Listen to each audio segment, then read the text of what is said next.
পৃষ্ঠা 290, 2012 সালের প্রশ্নপত্র। 1 ক, ছেলে ভুলানো ছড়ায় নারী সমাজের যে জীবনচিত্র পাওয়া যায় সে সম্পর্কে আলোচনা করো।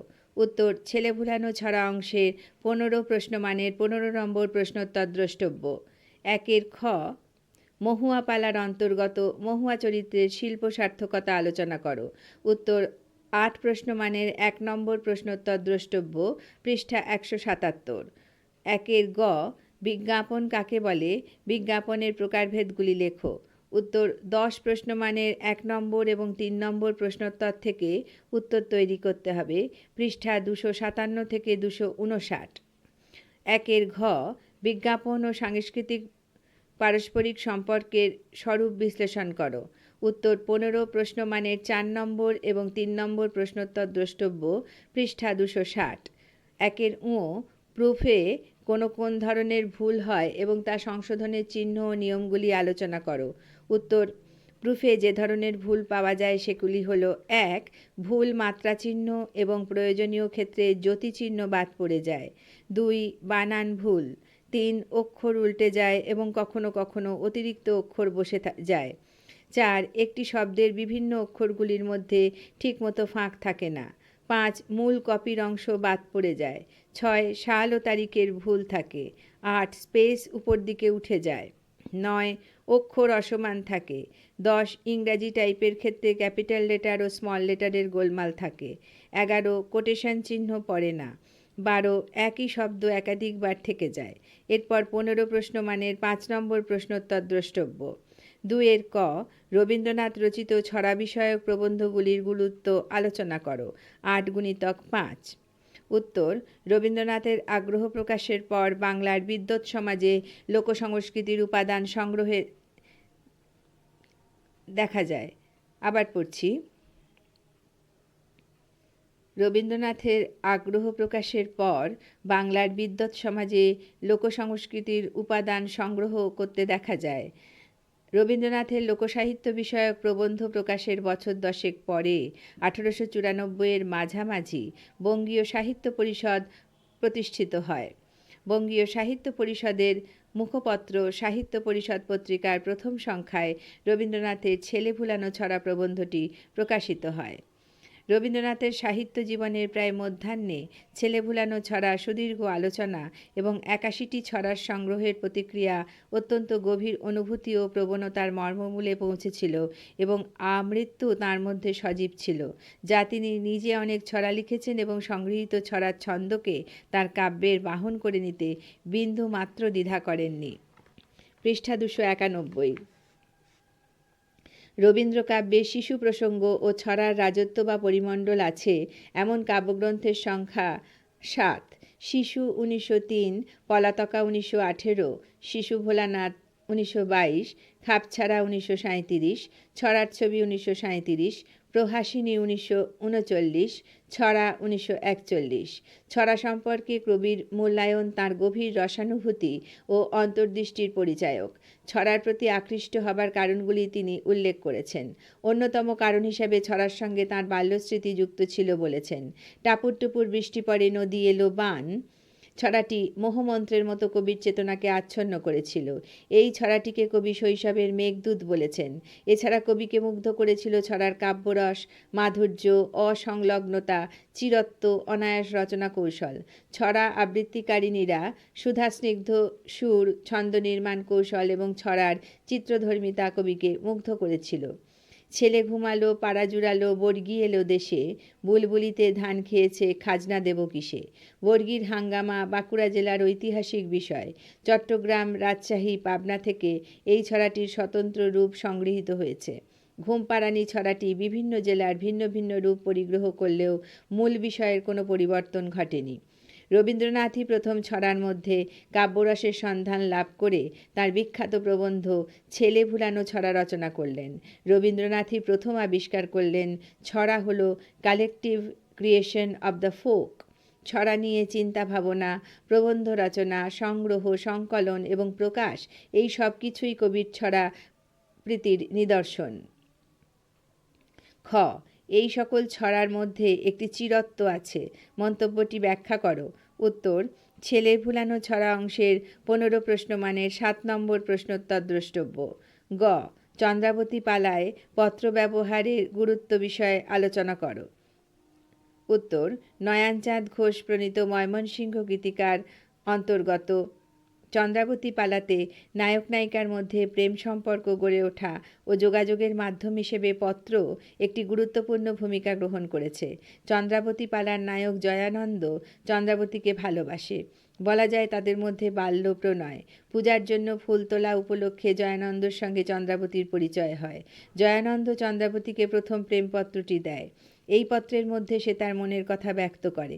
চন্দ্রাবতী পালার নায়ক জয়ানন্দ সুপুরুষ, সুপণ্ডিত, নানা শাস্ত্রে তার ব্যুৎপত্তি।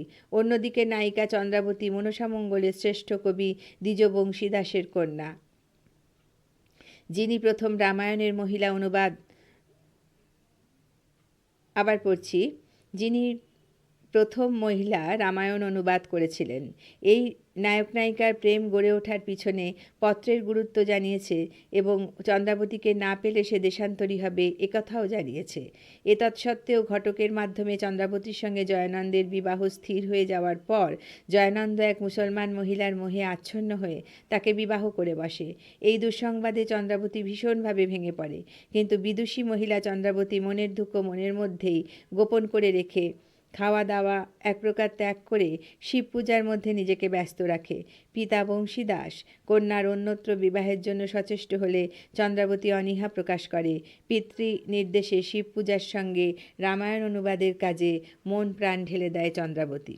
এদিকে জয়ানন্দ অচিরেই তার ভুল বুঝতে পেরে একটি পত্র লেখে চন্দ্রাবতীর কাছে। সেই পত্রে সে শুধু একবার সাক্ষাতের প্রার্থনা জানায়। চন্দ্রাবতীরও মনের জয়ানন্দের জন্য দুর্বলতা ছিল, যা চরম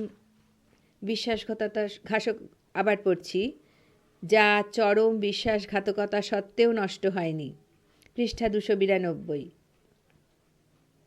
তাই জয়ানন্দের কাছে পত্র পেয়ে সে পিতার অনুমতি চেয়েছে জয়ানন্দের সঙ্গে শেষ সাক্ষাৎ করার।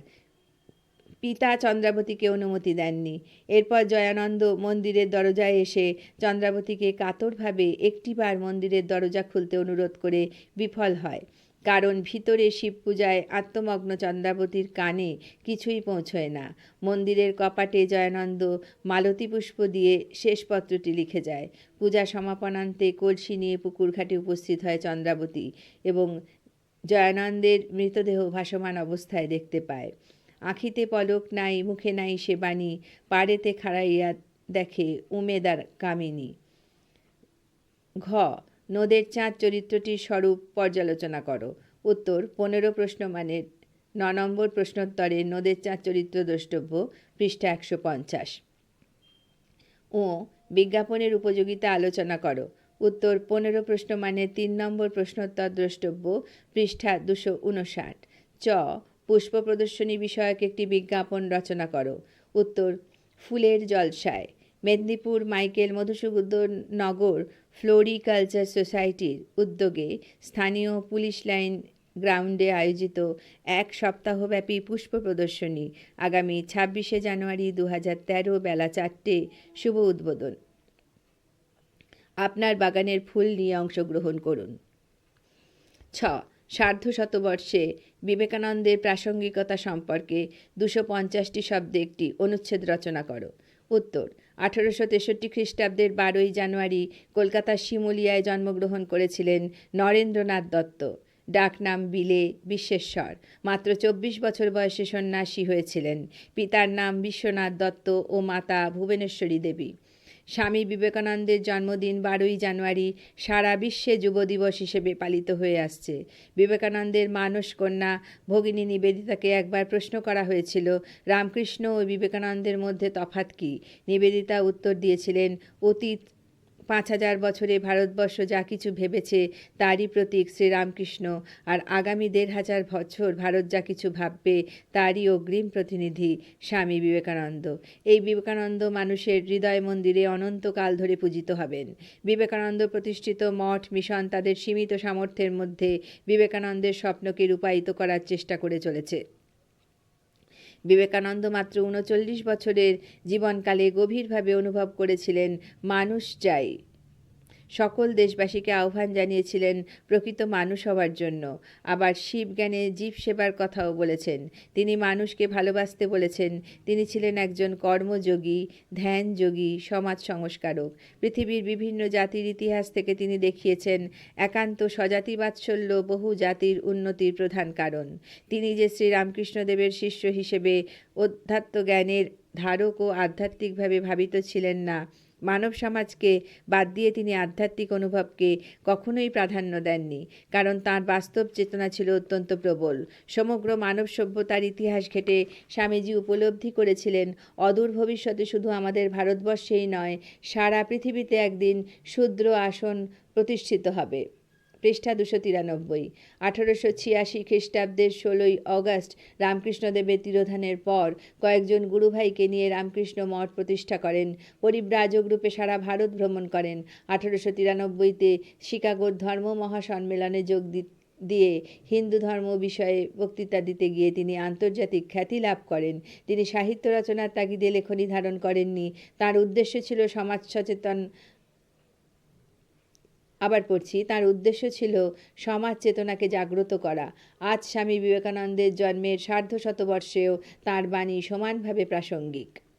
বর্গের জ, একজন লোকশিল্পীর সঙ্গে তোমার সাক্ষাৎকারের বিবরণ দাও। উত্তর, 8 প্রশ্নমানের 1-এর চ দ্রষ্টব্য, পৃষ্ঠা 247। ঝ, বিবরণী রচনা কি, কোনো বিষয়ের উপর কিভাবে বিবরণ রচনা করতে হয় তা আলোচনা করো। উত্তর, 15 প্রশ্নমানের 1 নম্বর প্রশ্নোত্তর দ্রষ্টব্য, পৃষ্ঠা 249।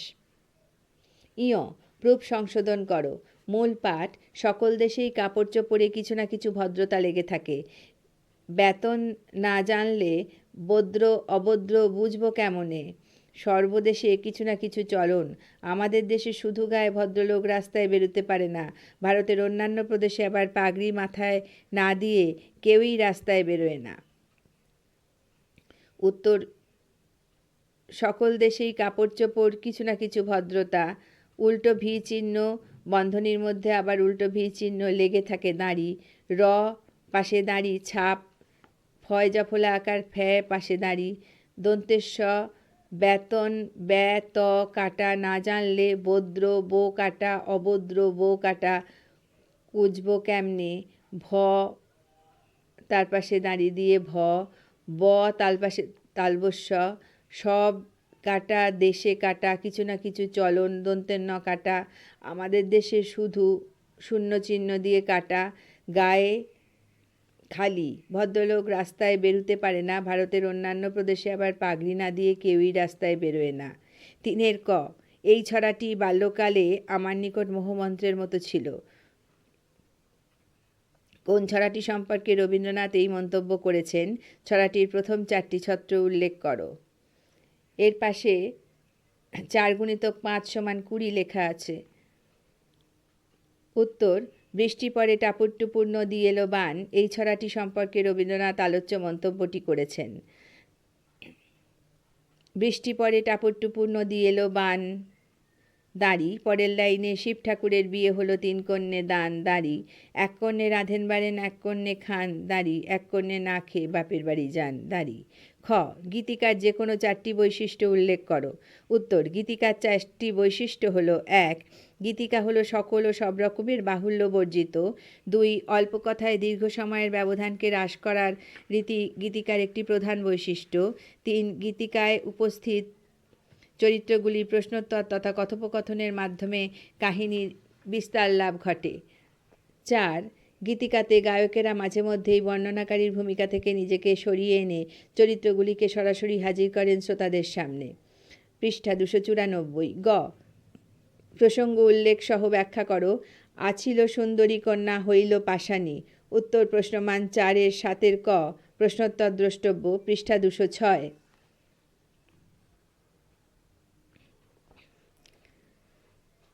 206 পৃষ্ঠায় কিন্তু এই প্রশ্নের উত্তর নেই। চন্দ্রাবতী পালাটি এই বইতে নেই, কিন্তু প্রশ্ন দেয়া আছে এবং বইয়ের পাতার নম্বর দেয়া আছে, কিন্তু চন্দ্রাবতী পালাটি এই বইয়ের মধ্যে কোথাও নেই। ঘ টিটিপি ও মেকআপ কাকে বলে? উত্তর প্রশ্নমান 4-এর টিকা 24-এর 3 এবং 4 দ্রষ্টব্য, পৃষ্ঠা 219। ও demy, double demy, crown, double crown এগুলি কিসের নাম এবং বর্গ ইঞ্চিতে এদের সাইজ উল্লেখ করো? উত্তর এগুলি ছাপার কাগজের নাম। ডিমাইয়ের সাইজ 18x22 সমান 396 বর্গ ইঞ্চি, ডবল ডিমাইয়ের সাইজ 22x36 সমান 792 বর্গ ইঞ্চি, ডবল ক্রাউনের সাইজ 20x30 সমান 600 বর্গ ইঞ্চি। চ ছেলে ভুলানো ছড়া প্রবন্ধটি কোন পত্রিকায় কত সালে প্রকাশিত হয়েছিল? প্রবন্ধটি কোন গ্রন্থের অন্তর্গত? উত্তর 1894 খ্রিস্টাব্দে সাধন পত্রিকায়, আবার পড়ছি, 1894 খ্রিস্টাব্দে সাধনা পত্রিকায় প্রকাশিত হয়। প্রবন্ধটি রবীন্দ্রনাথের লোকসাহিত্য গ্রন্থের অন্তর্গত। ছ ছেলে ভুলানো ছড়ায় লক্ষ্য করা গেছে এমন 4টি ব্যাকরণগত ত্রুটির উল্লেখ করো। উত্তর 1 ওপারেতে কালো রং বৃষ্টি পড়ে ঝমঝম, এপারেতে লঙ্কা গাছটি রাঙা টুকটুক করে, গুণবতী ভাই আমার মন কেমন করে, এখানে ভাইকে গুণবতী বলা হয়েছে। খ খোকা যাবেন নায়ে লাল জুতুয়া পায়ে, এখানে স্নেহ মিশ্রিত ভাষায় জুতা হয়েছে জুতুয়া। 3 খোকা যাবেন বেরু করতে তেলিমাগিদের পাড়া, এখানে বেড়াইতে না বলে বেরু করতে বলা হয়েছে। বর্গের জ ছেলে ভুলানো ছড়ায় কোন ছন্দরীতিতে লেখা? উদাহরণ দিয়ে এই ছন্দরীতির 2টি বৈশিষ্ট্য উল্লেখ করো। উত্তর ছেলে ভুলানো ছড়ায় বাংলা কবিতার প্রাচীনতম ছন্দ ছড়ার ছন্দে লেখা। রবীন্দ্রনাথ ছড়ার ছন্দে বহু কবিতা রচনা করেছেন। বাংলা কবিতার ছন্দের মধ্যে এই ছন্দের একটি বিশিষ্ট স্থান আছে। এই ছন্দরীতির বৈশিষ্ট্য হল 1 এই ছন্দ শাসাঘাত প্রধান, 2 পর্বের আদিতে শাসাঘাতের জন্য একে দ্রুতলয়ের ছন্দ বলা যায়।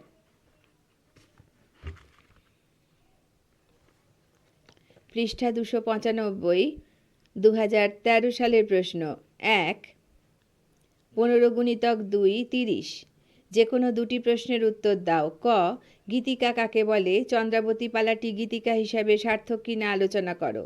উত্তর প্রথমাংশের জন্য 15 প্রশ্নমানের 1 নম্বর প্রশ্নোত্তরের প্রথম অংশ ও শেষাংশের জন্য 14 নম্বর প্রশ্নোত্তরের শেষ অংশ দ্রষ্টব্য। খ ছেলে ভুলানো ছড়ার যে শিশু মনস্তত্ত্বের পরিচয় উদ্ঘাটিত হয়েছে তার পরিচয় দাও। উত্তর 15 প্রশ্নমানের 12 নম্বর প্রশ্নোত্তর দ্রষ্টব্য। গ সাক্ষাৎকার বলতে কী বোঝো? সাক্ষাৎকারের শ্রেণীবিভাগ করো। সাক্ষাৎকার গ্রহণের পদ্ধতি বিষয়ে আলোকপাত করো। উত্তর 15 প্রশ্নমানের 1 নম্বর প্রশ্নোত্তর দ্রষ্টব্য। ঘ প্রুফ কি? প্রুফ সংশোধনের প্রয়োজনীয়তা কোথায়? একজন প্রুফ রিডারের দায়িত্ব সম্পর্কে আলোচনা করো। উত্তর 15 প্রশ্নমানের 1 নম্বর প্রশ্নোত্তর থেকে তৈরি করো। ও বিজ্ঞাপন রচনার কলাকৌশল বিষয়ে একটি প্রবন্ধ রচনা করো। উত্তর 15 প্রশ্নমানের 1 নম্বর প্রশ্নোত্তর থেকে তৈরি করো। 2 যে কোনো 5টি প্রশ্নের উত্তর দাও। 8×5 = 40। ক মহুয়া পালায় বেদে সমাজের যে পরিচয় পাওয়া যায় তা সংক্ষেপে আলোচনা করো। উত্তর 15 প্রশ্নমানের 11 নম্বর প্রশ্নোত্তর দ্রষ্টব্য। খ ছেলে ভুলানো ছড়ার বৈশিষ্ট্যগুলি চিহ্নিত করো। উত্তর 15 প্রশ্নমানের 2 নম্বর প্রশ্নোত্তর দ্রষ্টব্য। গ চন্দ্রাবতীর চরিত্রে কন্যা ও প্রেমিকা সত্তার দ্বন্দ্ব ফুটে উঠেছে, মন্তব্যটি বিচার করো। উত্তর নয়নচাঁদ ঘোষ প্রণীত চন্দ্রাবতী পালাটিতে নায়িকা চন্দ্রাবতী একনিষ্ঠ প্রেমের পরিচয় প্রকাশিত। পিতার জন্যে পূজার ফুল তোলা উপলক্ষে নায়ক জয়ানন্দের সঙ্গে পরিচয় এবং তার প্রেম নিবেদনে সাড়া দিয়েছে চন্দ্রাবতী। তার জীবনে প্রথম প্রেম। পিতার অনুমতি ছাড়া জয়ানন্দের ডাকে সাড়া দেওয়া সম্ভব ছিল, যদিও ছোটবেলা থেকে জয়ানন্দের সঙ্গে পরিচয়। সে জয়ানন্দের পত্রের উত্তরে জানায়, ঘরে মোর আছে বাপ, আমি কি বা জানি, আমি কেমনে দেই উত্তর অবলা কামিনী। এই উক্তির মধ্যে একজন পিতার অনুগতা কন্যার সত্তা ফুটে উঠেছে।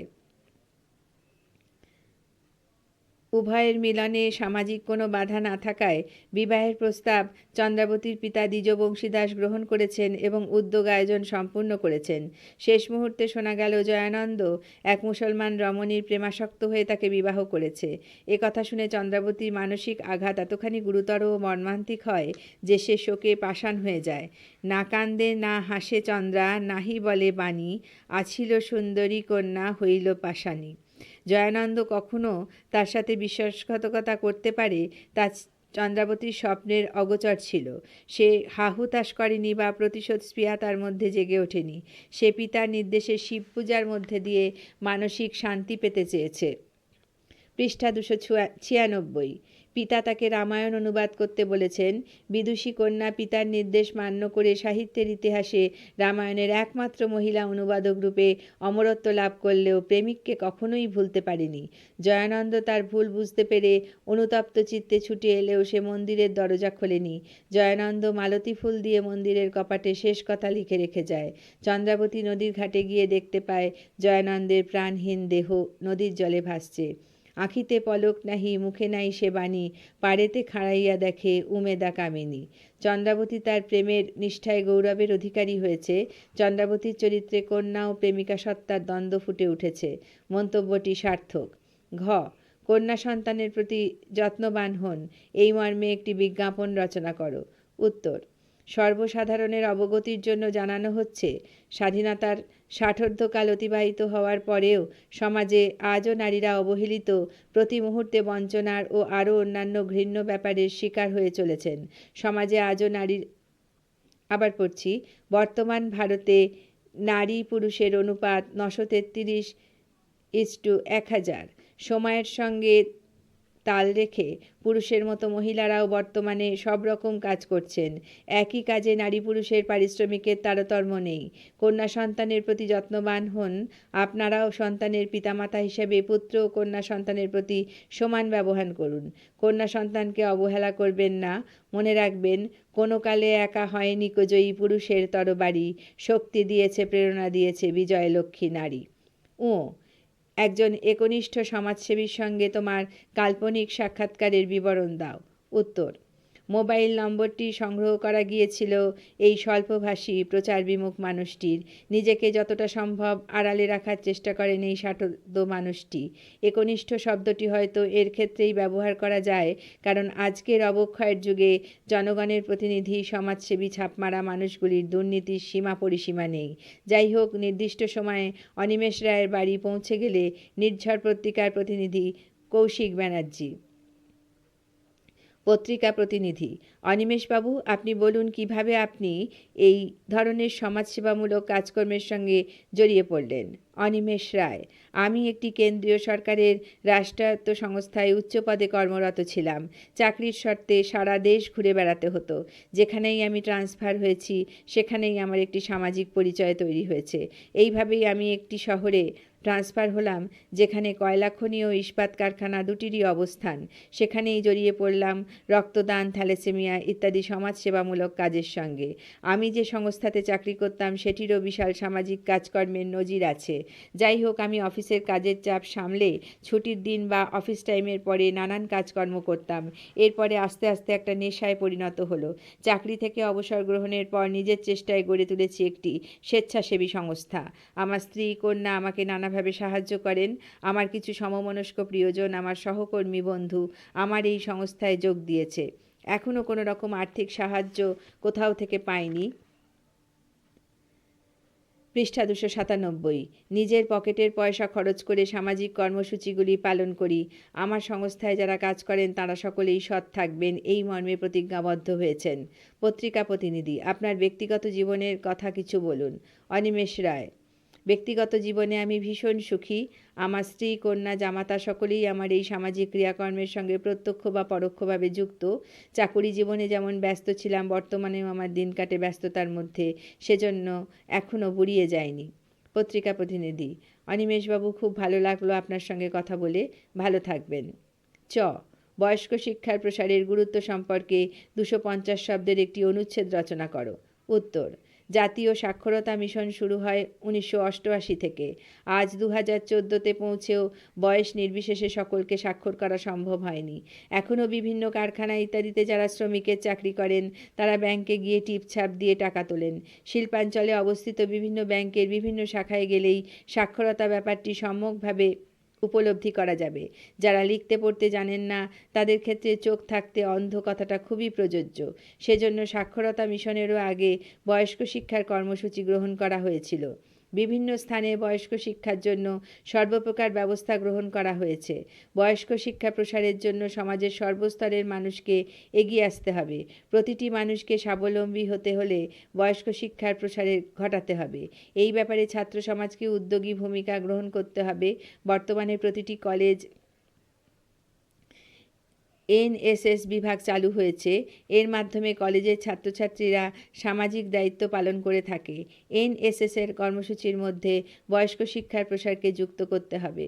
প্রয়োজন হলে পঞ্চায়েত বা মিউনিসিপ্যালিটির মধ্যে অবস্থিত প্রতিটি বাড়ি বাড়ি ঘুরে পরিসংখ্যান সংগ্রহ করে তারপর প্রতিটি মানুষকে স্বাক্ষর করার দায়িত্ব গ্রহণ করতে হবে। এ ব্যাপারে স্বেচ্ছাসেবী সংস্থাগুলিকেও এগিয়ে আসতে হবে। এই কাজে নিঃস্বার্থভাবে এগিয়ে এলে জয়লাভ হবেই। বর্তমান প্রজন্মে নিরক্ষরতার সংখ্যা নিঃসন্দেহে অনেক কম, কারণ ইতিমধ্যে শিক্ষা প্রসারের জন্য নানা কর্মসূচি গ্রহণ করা হয়েছে। যেমন স্কুলে স্কুলে মিড ডে মিল চালু হয়েছে। সবচেয়ে বড় কথা, বাধ্যতামূলক শিক্ষার আইন তৈরি হয়েছে। এই সবই শুভ ইঙ্গিতবাহী। আমরা নিকট ভবিষ্যতে দেখতে পাব কেউই আর চোখ থাকতে অন্ধ হচ্ছে না। 6. বিজ্ঞাপনের সামাজিক গুরুত্ব সম্পর্কে আলোচনা করো। উত্তর: 4 প্রশ্নমানের 1 নম্বর প্রশ্নের 4 নম্বর টিকা দ্রষ্টব্য। বর্গের জ, ছেলে ভুলানো ছড়ার নান্দনিক দিকগুলি সম্পর্কে আলোচনা করো। উত্তর: শিশু মায়ের কাছে আনন্দের খনি। শিশুর নৃত্য জননীর সেই আনন্দের উৎস। এই আনন্দের প্রেরণায় আপনা থেকেই জননীর মুখ দিয়ে ছড়া বের হয়। শাইর নাচে, শালিক নাচে মাদার পুষ্প খাইয়া, দুধর ছাবল নাচে মায়ের কোল পাইয়া। শিশুর সেই নৃত্য এমন কিছুই নয়, কারণ যে শিশু দাঁড়াতে পারে না, জননী তাকে দুহাতে ধরে দাঁড় করাতে চান। শিশুকে দাঁড়াতে শেখান, কিন্তু শিশু বারবার হাঁটু ভেঙে পড়ে যায় আর খিলখিল করে হাসতে থাকে। মার মুখে তখন ছড়া ফোটে, নাচে রে মাল চন্দনী কপাল, ঘৃতমধু খাইয়া তোমার টোবা টোবা গাল। পৃষ্ঠা 298। শিশুর গাল যেমন টোবা টোবা, পেটটি ও ভোঁদরের মতো মোটা, সেজন্য জননী শিশুর এই নৃত্যকে মানব জগতের সভ্য কোনো নৃত্যের সঙ্গে তুলনা না করে পশু জগতের নৃত্যের সঙ্গে তুলনা করেছেন। বাড়ির পাশে ভোরশিয়ালি নাচে, বাড়ির বেগুন ডোরার মাছ, তা খেয়ে খেয়ে ভোঁদর নাচ। এটি একটি সুন্দর উপমা। শিশুর জগতে ও প্রকৃতি জগতের মধ্যে কোনো পার্থক্য নেই। পশু শাবক ও মানব শিশু সেখানে এক প্রকার। মা বলেন, ধনকে নিয়ে বনকে যাব, থাকবো বনের মাঝে, আর দেখিনি নীলমণি তোর কেমন ঘুঙুর বাজে। শিশুর নাচ জননীর হৃদয়ে ছড়ার এক অনন্ত উৎস খুলে দেয়। শিশুর নাচের যেমন তাল নেই, সেরকম ছড়াও কোনো বাঁধনই নেই। ঝ, প্রূপ সংশোধন করো। মূল পাঠ: নবাব সাহেব সেই সুন্দর ভাষার ঈশ্বরের মহিমা কীর্তন করতে আরম্ভ করলেন, আর আমি মধ্যে মধ্যে হ্যাঁ হুঁ না তা বই কি করে যেতে লাগলুম। কিছুক্ষণ আলোচনা চলবার পর গত সন্ধ্যার সেই হাকিম সাহেব এসে উপস্থিত হলেন। পরস্পর অভিবাদনান্তে হাকিম সাহেব নবাব সাহেবের নাড়ি দেখতে আরম্ভ করলেন। ওহ, সে নাড়ি দেখা বটে, নবাবী নাড়ি কি না? হাকিম সাহেব নাড়ি দেখতে শুরু করলেন। ইতিমধ্যে একজন লোক এসে বাতিগুলো নিভিয়ে দিয়ে গেল। পাখিগুলোর সেই মধুর কাকলি তীব্রতম ক্রমে কর্কশ শোনাতে লাগলো। ফিরে এসে দেখি হাকিম সাহেব তখনও নবাব সাহেবের ডান হাতে টিপ কষছেন। প্রূপ সংশোধন: মহিমা। নবাব সাহেব সেই সুন্দর ভাষায় ঈশ্বরের কীর্তন করতে আরম্ভ করলেন।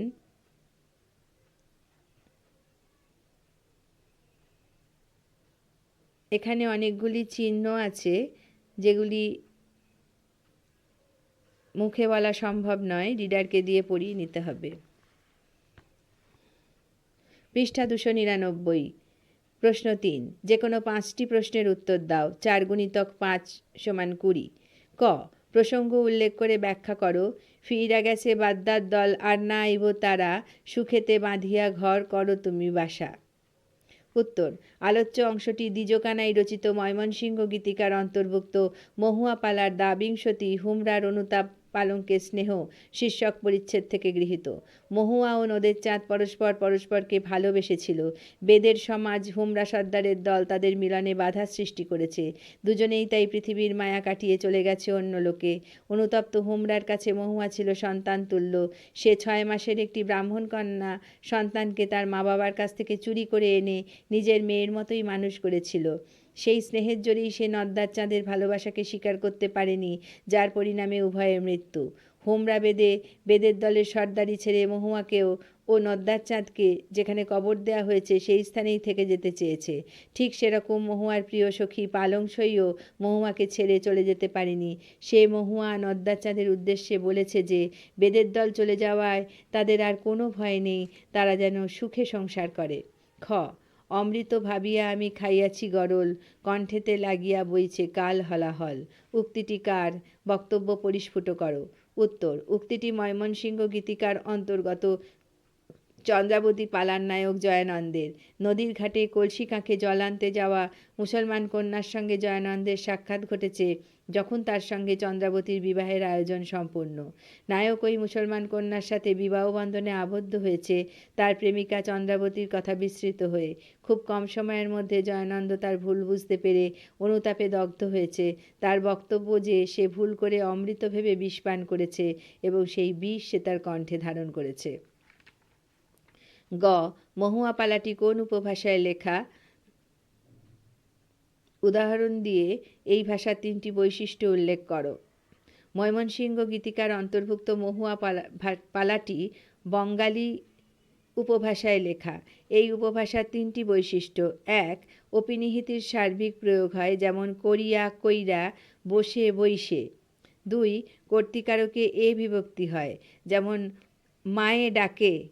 3, পদাদি এবং পদমধ্যস্থিত মহাপ্রাণধ্বনি অল্পপ্রাণ হয়, যেমন ভাই, বাই। ঘ, হোমরা বেদে কে? হোমরা বেদেও তার পালিত পুত্রের নাম লেখো। মহুয়ার সখীর নাম কি? উত্তর, গারো নামে একটি অন্ধকারময় বাঘভালুকে ভরা বনে হোমরা বাইদ্যা নামে এক বেদে বাস করত। হোমরা বেদে ডাকাত দলের সর্দার ছিল। সে তার দলবল নিয়ে সারা দেশে ঘুরে বেড়াত। হোমরা বেদের ভাই, এর নাম মাইনকা। হোমরা বেদের পালিত পুত্রের নাম সুজন বাইদ্যা। মহুয়ার সখীর নাম পালংসই বা পালংসই। ও, ছেলে বুলানো ছড়ায় উল্লিখিত 4টি মানবেতর প্রাণীর নাম লেখো। সেই সঙ্গে শিশু মনের সঙ্গে এদের যোগটি কোথায় বুঝিয়ে দাও। উত্তর, ছেলে ভুলানো ছড়ার মধ্যে মনুষ্যতর প্রাণীর নাম মাছ, ঘোড়া, বুলবুলি পাখি ও ভোঁদর। শিশুর অধিকার নিয়মহীন স্বর্গলোক থেকে ভাবের অসামঞ্জস্যতা ছড়াগুলির আকর্ষণীয় বৈশিষ্ট্য। ছড়ার যা বৈশিষ্ট্য সেই অসংলগ্নতা, ভাবের অসামঞ্জস্যতা শিশুমনের বৈশিষ্ট্য, তাই এখানেই শিশুমনের সঙ্গে ছড়াগুলির যোগ। পৃষ্ঠা 300। চ, প্রুফ সংশোধনের অন্তর্গত 4টি চিহ্নের পরিচয় দাও। 1, বানানের ভুল অক্ষর কেটে দিয়ে মার্জিনের ঠিক অক্ষরটিকে লিখে ডান দিকে এই চিহ্নটি দিতে হয়। মধুসূদন সমান ভুল বানান মধুসূদয়, দন্তের ন, তার পাশে স্ল্যাশ চিহ্ন। 2, বানানের মধ্যে ভুল অক্ষর বা কোনো ছেদ যদি কেটে অন্য ছেদ যদি বসাতে হলে এই হেলাদাঁড়ি চিহ্ন দিতে হবে এবং শব্দের মধ্যে যদি কোনো অক্ষর ভুল হয়ে থাকে এই চিহ্ন দিয়ে কেটে পাশে লিখে দিতে হবে। যেমন আমাদের দেশ ভারতবর্ষ সমান আমাদের দেশর ভারতবর্ষ জিজ্ঞাসার চিহ্ন দাঁড়ি, র হেলাদাঁড়ি ঠ 3। একটি দাঁড়ির ওপরে ও নিচে দুদিকেই তীর চিহ্ন। যখন একটি শব্দের অক্ষরগুলো পৃথক পৃথক হয়ে যায়, একটি শব্দ পৃথক হয়ে যাবে, তখন এই চিহ্ন দিতে হবে এবং মার্জিনে এই চিহ্ন দিতে হবে। অর্থাৎ আই, ইংরেজি আই অক্ষর লিখে ওপরেও যদি তীর চিহ্নের মাথাটি থাকে এবং তলায়ও তীর চিহ্নের মাথা থাকে সেই রকম। যেমন রবীন্দ্রনাথ, ব লিখে তার পাশে এই চিহ্নটি, তার পাশে লেখা বীন্দ্র, তার পাশেও এই চিহ্নটি, তার পাশে নাথ। 4, ডিটি সমান এটি ডিলিট বা বর্জন চিহ্ন। কোনো অক্ষর বা ছেদ যদি বাদ দিতে হলে এই চিহ্নটি ব্যবহার করতে হবে। যেমন সমস্ত সমান চিহ্ন দিয়ে সমস্তই। 6, বৃষ্টির প্রসঙ্গ আছে এমন 2টি ছড়া থেকে 2টি পংক্তির উল্লেখ করো। উত্তর, 1, ও পারেতে বৃষ্টি এলো ঝাপসা গাছপালা, এ পারেতে মেঘের মাথায় 100 মানিক জ্বালা। 2, বৃষ্টি পড়ে টাপুর টুপুর, নদী এলো বান, শিব ঠাকুরের বিয়ে হলো 3 কন্যে দান। বর্গের জ, ব্যক্তিগত বিজ্ঞাপনের শ্রেণী বিভাজন করো। উত্তর, ব্যক্তিগত বিজ্ঞাপনকে কয়েকটি শ্রেণীতে ভাগ করা যায়। 1, নিজের লেখা কোনো পুস্তকের বিজ্ঞাপন দিতে হলে সেটির গুণমান, মূল্য ও পুস্তকটি কোন দোকানে পাওয়া যাবে। 2. নিজের পুত্রকন্যার বিবাহের জন্য বিজ্ঞাপনে কী ধরনের পাত্র বা পাত্রী চাই তার বিবরণ। নিজের পুত্র বা কন্যা যার জন্য বিজ্ঞাপন দেয়া তার বিবরণ। 3. ব্যক্তিগত কোনো বিষয় সমাজের সর্বসাধারণের গোচরে আনার জন্য বিজ্ঞাপন দেয়া যার উদ্দেশ্য সমাজের উপকার। 4. ব্যক্তিগতভাবে সমাজে কোনোভাবে সেবা করার জন্য এবং তা সকলের গোচরীভূত করার জন্য বিজ্ঞাপন।